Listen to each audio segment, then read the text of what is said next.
Oke, baik kita mulai aja, pertemuan hari ini. Jadi minggu kemarin saya cerita teknologi apa aja yang mendukung, sistem IoT. Jadi biasanya IoT itu tidak berdiri sendiri, tapi, terdiri dari gabungan beberapa teknologi gitu ya. Nah, hari ini mungkin kita lihat lebih dalam lagi gitu ya.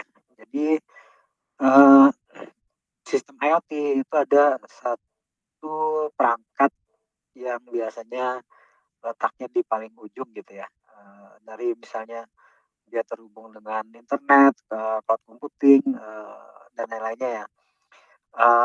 Biasanya itu ada 3 komponen utama, jadi ada embedded system, ada sensor, dan ada aktuator gitu ya.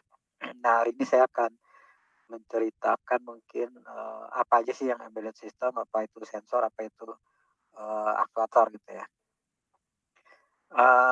Jadi suatu sistem IoT misalnya, pengontrol suhu ruangan misalnya gitu ya, atau security, sistem, alarm sistem di rumah itu. Itu biasanya, disebut sebagai satu embedded system gitu ya. Jadi apa sih embedded system?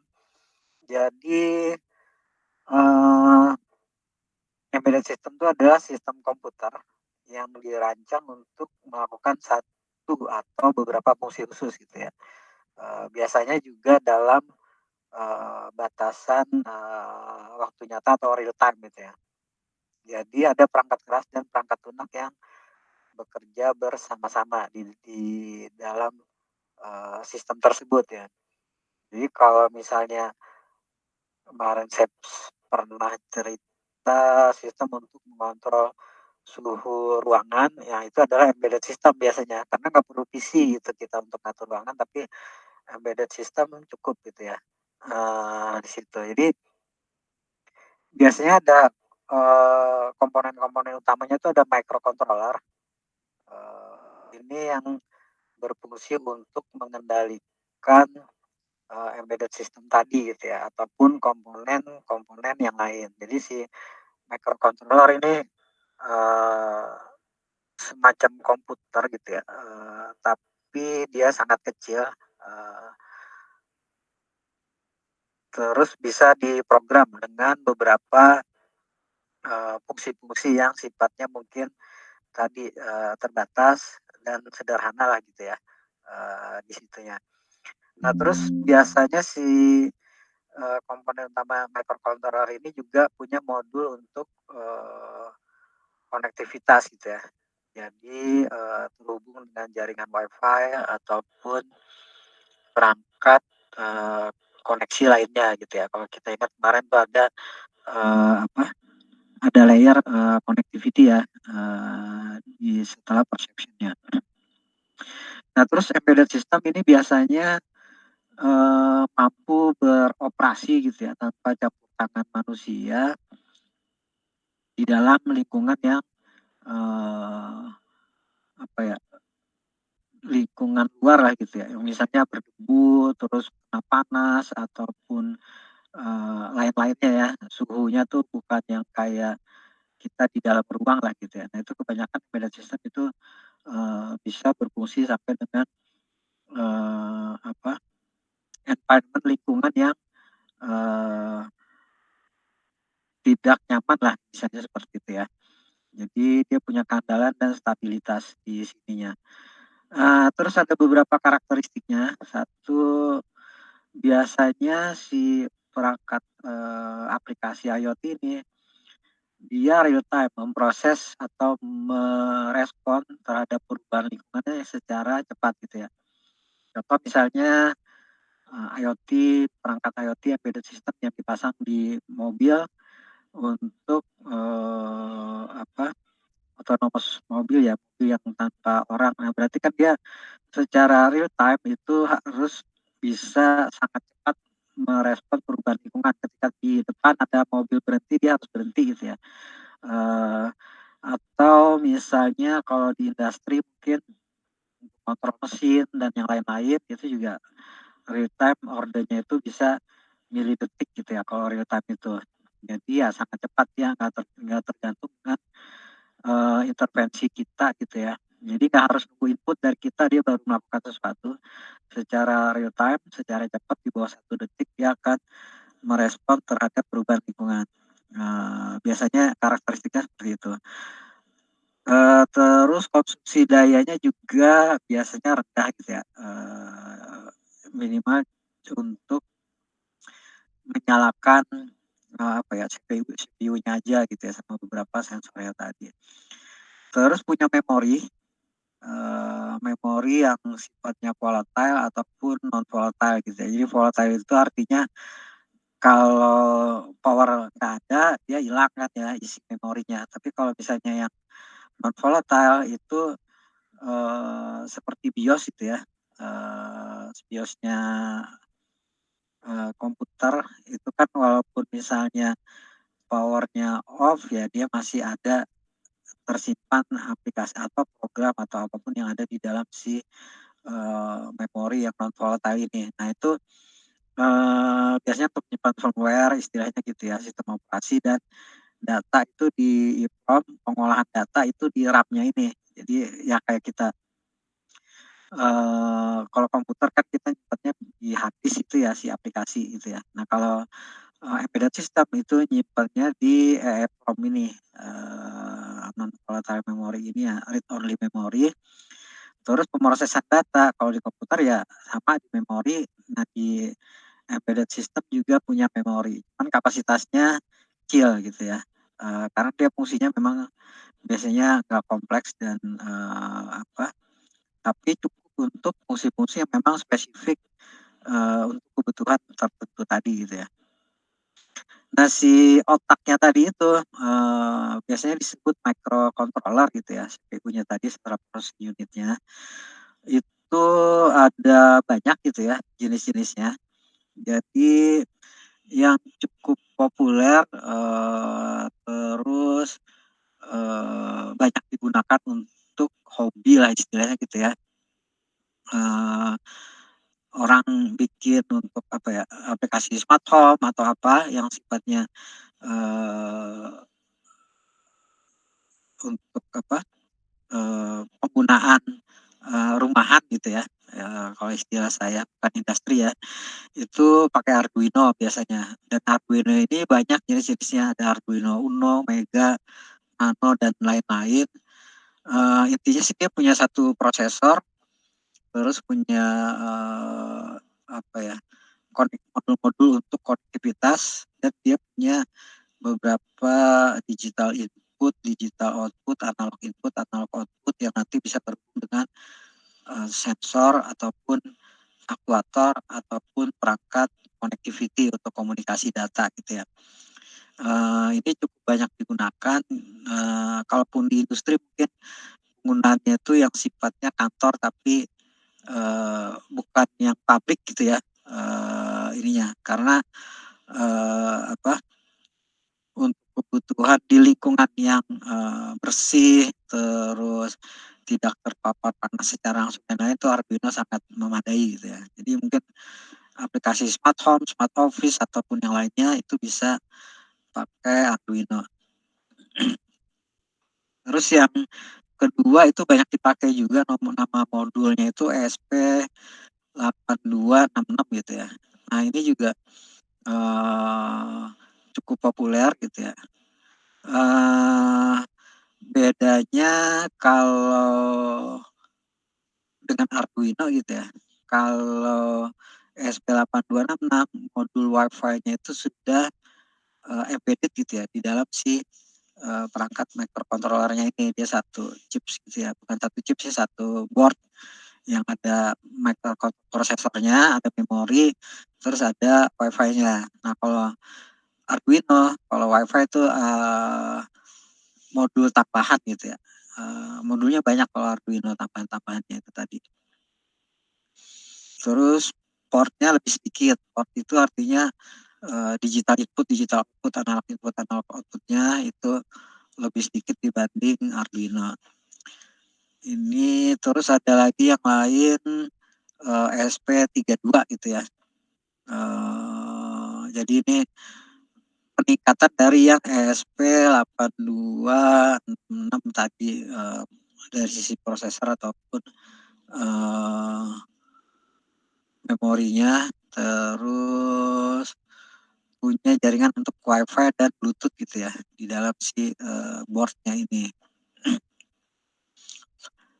Terus yang banyak dipakai juga tuh Raspberry gitu ya. Raspberry ini komputer, udah setengah komputer, jadi di atasnya microcontroller ya. Itu kok mini komputer ukurannya kecil, tapi bisa menjalankan program yang cukup kompleks gitu ya. Jadi karena komponen itu hampir mirip sama komputer, punya CPU, punya RAM, punya graphical processing unit ya, GPU-nya. Kalau kalau microcontroller tuh nggak punya GPU ya. Terus port USB, HDMI itu punya, Ethernet punya gitu ya, audio jack ada. Jadi bentuknya seperti ini. Jadi memang udah seperti komputer tapi bentuknya sangat kecil. Banyak dipakai misalnya apa ya, digital sign ad kalau pernah lihat, apa yang buat pasang iklan tuh di mana, di mall atau dan lain-lain, yang pakai apa, kayak kios gitu ya, itu salah satunya bisa pakai Raspberry karena dia bisa punya pemutar video dan lain-lainnya di si Raspberry ini. Jadi misalnya untuk, apa, eee, masang iklan video gitu ya, video yang muter video terus-terusan, ini dia bisa gitu ya. Ada yang lain Intel Galileo gitu ya, ini, keluaran dari Intel yang memang untuk perangkat IoT gitu ya. Jadi kan Intel mengeluarkan beberapa, prosesor dan segala macam, biasanya komputer, server dan lain-lain, atau ada yang untuk microcontroller sifatnya, atau perangkat IoT gitu ya, proyek IoT, itu Intel Galileo. Connectivity-nya yang sudah tersedia itu Ethernet card, USB, terus punya micro SD gitu ya. Jadi bisa untuk, sistem IoT yang memerlukan jaringan dan penyimpanan data karena dia punya micro SD ini tadi ya, di sininya, slot micro SD-nya. Nah itu contoh, beberapa, processing unit atau embedded system gitu ya, yang di dalam microcontroller-nya tadi gitu ya, CPU-nya lah dari suatu, embedded system. Nah, terus biasanya embedded system ini terhubung dengan perangkat-perangkat untuk mendeteksi kondisi lingkungan gitu ya. Nah, itu yang disebut dengan sensor. Terus dia juga bisa menggerakkan sesuatu, menyalakan motor dan yang lain itu disebut aktuator gitu ya. Jadi, sensor itu adalah perangkat yang merasakan fenomena fisik di sekitarnya gitu ya, di sekitar si sensor tadi gitu ya. Jadi kalau misalnya dia sensor suhu gitu ya, ya berarti dia, eee, perangkat untuk merasakan suhu yang ada di sekitar si sensor tadi. Atau kalau dia sensor jarak ya untuk mendeteksi jarak gitu ya. Nah terus, keluarannya itu bisa analog, bisa digital gitu ya. Jadi kalau di istilah di embedded system, kalau analog itu, tegangan antara 0 sampai 5 volt biasanya tegangan yang dihasilkan oleh si sensor. Jadi dia bisa, apa, eee, bentuk keluarannya itu bukan 0101 gitu ya, on off, tapi, berapa voltase gitu ya, yang itu nanti bisa dikonversi jadi, setara dengan suhu berapa gitu ya. Jadi kalau temperatur sensor suhu gitu ya, itu analog karena kan bisa dari 0 derajat, 10 derajat, 20, 30, 40, 50, sampai 100 misalnya gitu ya. Itu, analog namanya. Tapi kalau misalnya digital itu ya on off gitu ya. Jadi ada sesuatu atau tidak ada sesuatu itu on off. Eee, Sensor itu ada yang ya ada yang aktif, ada yang pasif gitu ya. Jadi yang, beberapa yang mungkin mungkin, sering dipakai, cukup banyak digunakan ya di berbagai, sistem embedded system, IoT. Yang pertama itu, sensor infrared ya. Jadi sensor infrared ini dia menggunakan, infrared untuk, mengukur misalnya ada suhu ataupun ada objek,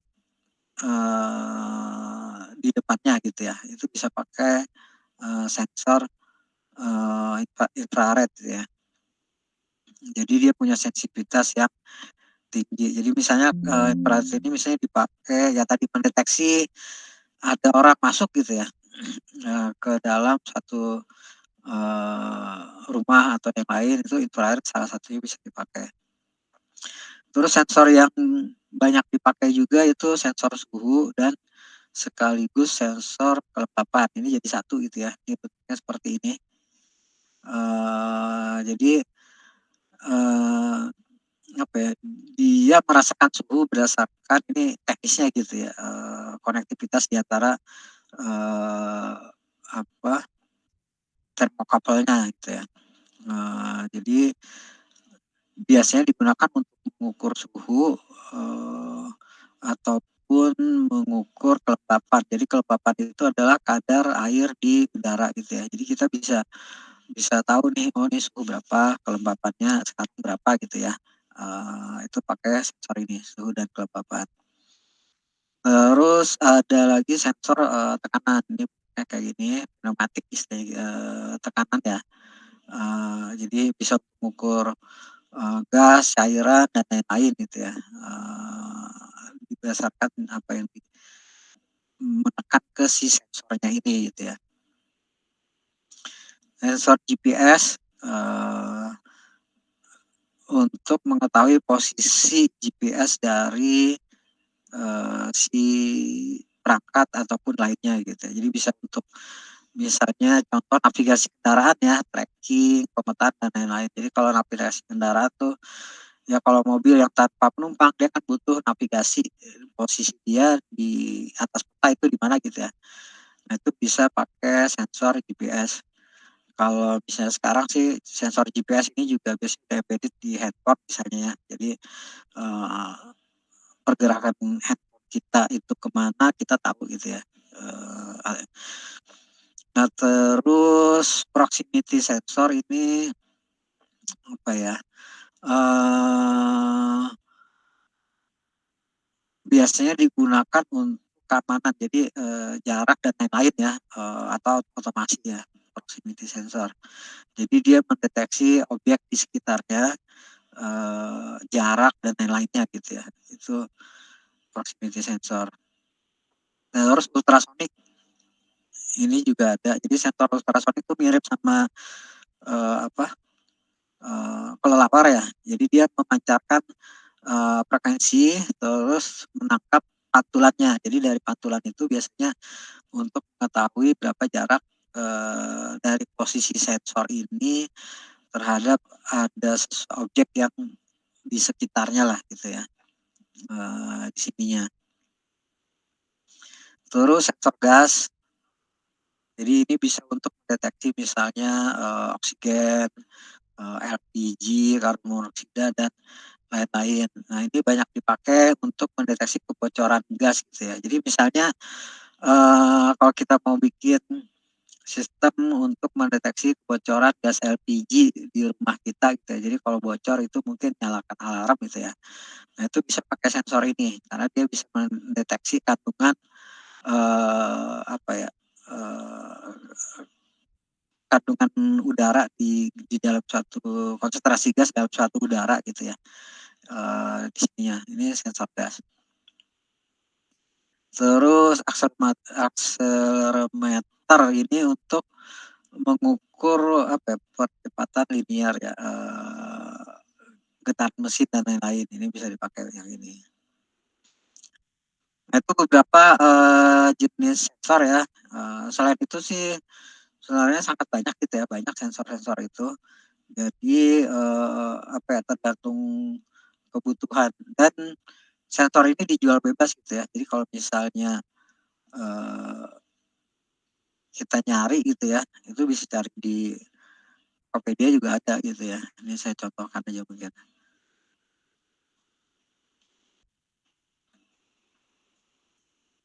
Arduino misalnya.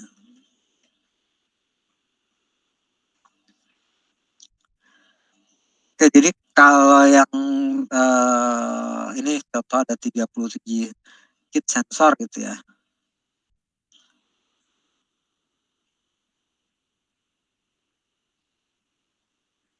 165.000 harganya dapat 37 sensor.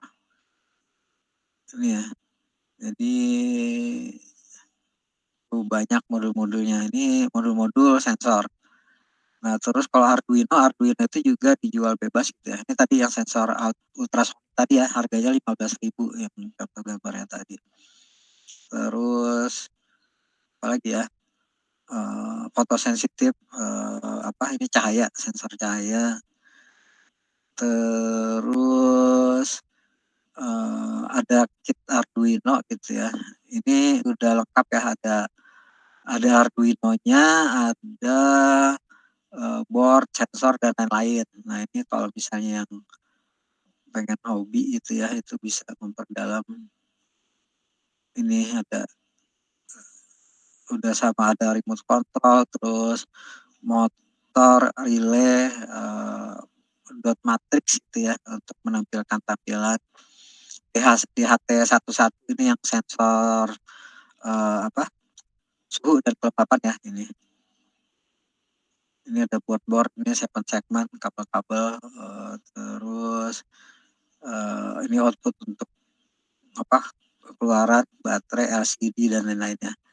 Nah, ini biasanya perangkat-perangkat yang masuk bisa digunakan untuk embedded system gitu ya. Ini relay, ini joystick dan lain-lainnya.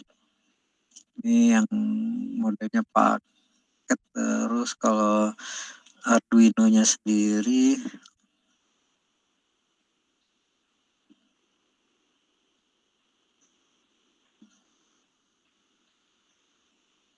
mana ya boardnya? Nah, ini nih.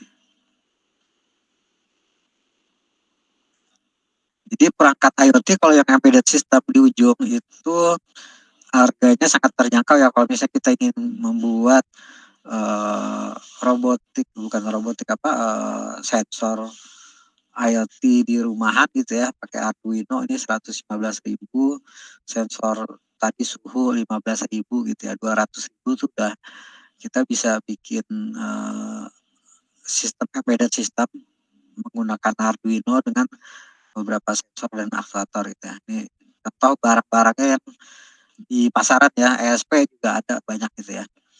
Nah, itu tadi sensor. Nah, yang kedua itu yang terhubung ke si prosesornya tadi atau microcontrollernya itu biasanya adalah aktuator. Jadi kalau sensor itu untuk mendeteksi atau merasakan kondisi lingkungan, baik itu suhu, kelembapan udara, level air, tekanan, kebocoran gas, jarak, dan lain sebagainya.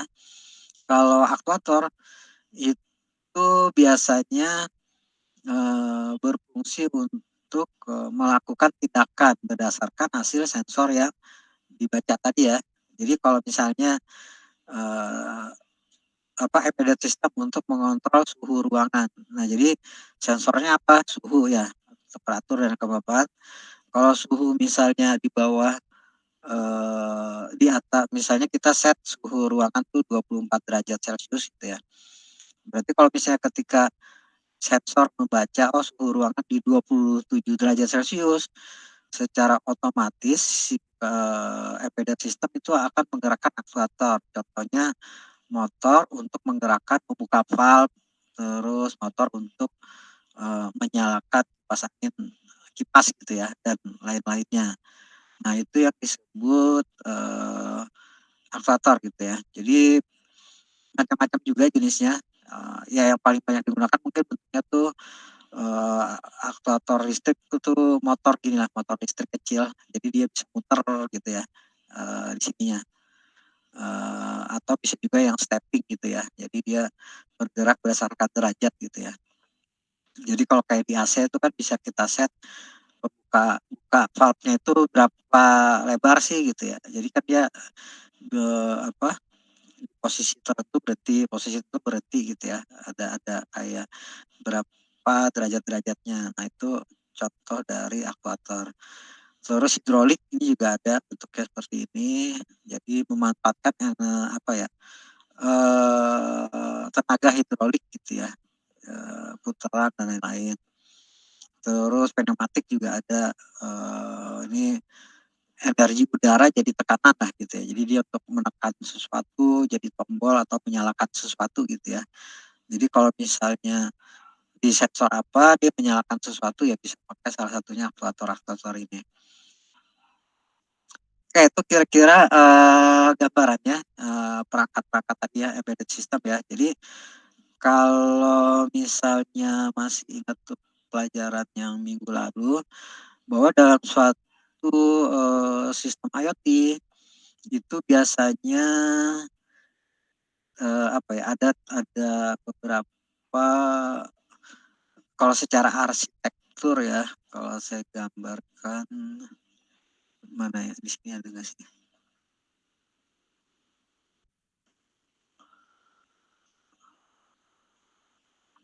Jadi kalau ekosistemnya IoT itu kan ada yang di paling ujung ini.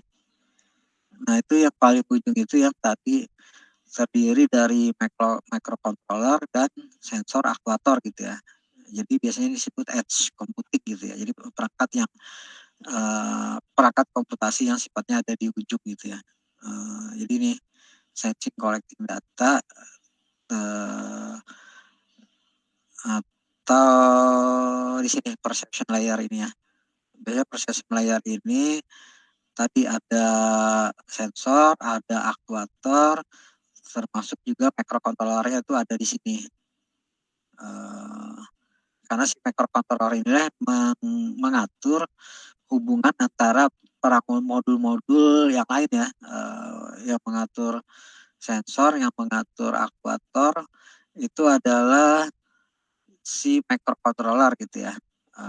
Di mana microcontroller itu ada perangkat fisik dan ada proses unitnya, microprosesornya.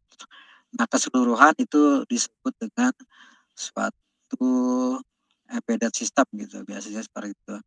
Jadi memang dia suatu sistem yang dirancang untuk fungsi-fungsi khusus gitu ya, dengan batasannya waktu nyata. Jadi dia bereaksi biasanya cepat gitu ya dengan kondisi lingkungan yang dibaca dari sensor. Dia menggerakkan aktuator langsung kayak gitu. Dan tanpa campur tangan manusia. Jadi ya udah otomatis aja ini semua gitu ya. Udah jalan secara otomatis. Oke, sampai sini apakah ada pertanyaan?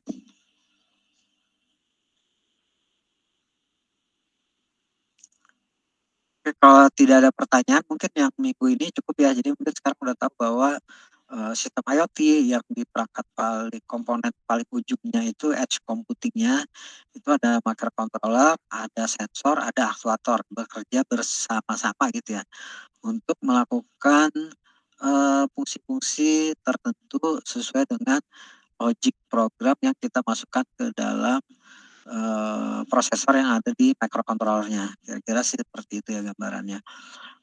Mungkin minggu ini cukup, minggu depan mungkin kita akan lebih dalam lagi masuk tentang salah satu dari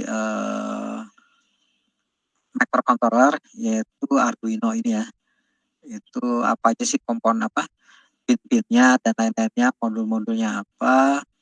Mungkin juga nanti minggu depan tuh saya bisa sampai sini mungkin simulasi dikit lah gitu ya dari komponen-komponen anak apa input output dari dan processing yang ada di satu microcontroller ini minggu depan kira-kira.